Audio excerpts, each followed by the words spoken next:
Hey y'all, and welcome to the Daughters to Destiny YouTube page. I am the CEO and founder of Daughters to Destiny, Simone Covey Johnson, and I wanted to come on and share this word. So I'm originally I'm in Genesis chapter 41, and I'm reading the whole verse, but I wanted to focus on 14 and 15 when Pharaoh had a dream, and no one could interpret the dream.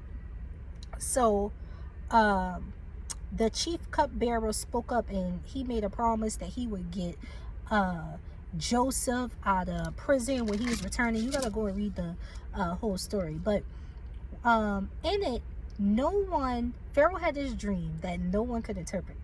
The only person that can interpret this dream was Joseph. And so they went to get Joseph out of the prison, and Joseph ended up interpreting his dream. Now, he called on the musicians, he called on other people, and no one can interpret this dream but Joseph. The other day, if you haven't watched my message, go back and watch that message on It Had to Be You.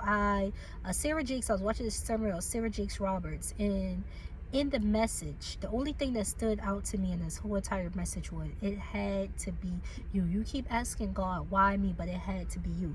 And so when I was reading this now, that message came back to me where it had to be you. No one else can interpret this dream except for Joseph, because God gave this gift to Joseph. You're wondering why it has to be you that breaks the generational curses.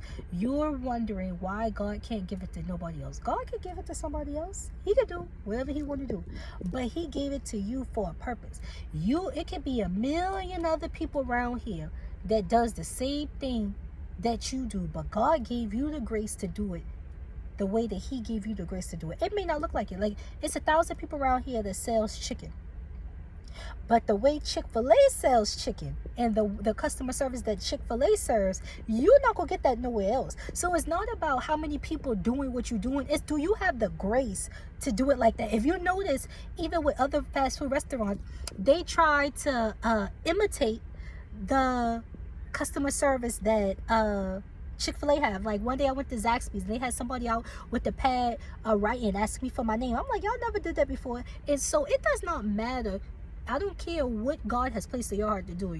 You may be being a photographer. You was like, it's a million photographers. You may be a designer. Whatever the case may be. You may be a baker. You're like, it's a million people being a baker. That's okay. But they can't do it like you do it, because God has graced you enough to do it just like how you do it. So no matter how many times these other restaurants try to imitate Chick-fil-A, they're never going to get the experience. They're never going to be Chick-fil-A, because God has graced them to handle their business the way that they handle their business. And so this story reminded me of that. He could have called anybody else and nobody wouldn't have been able to interpret that dream, but God had placed that gift inside of Joseph for him to interpret those dreams, and it changed his life. And so if you haven't read Genesis chapter 41, I want you to go read it, so you get the whole story about Joseph and how he came to interpret Joseph's dream. I'm starting reading the Bible over from start to finish. So but that really stood out, and I just wanted to share that. I know a lot of people may look like they doing the same thing that you're doing, and that's fine, but they're not as graced to do it quite like you can. What is the special touch that God has placed inside you for you to be able to do what you're intended to do? That's all I got for y'all. I love y'all. Hope y'all have a good weekend. Bye.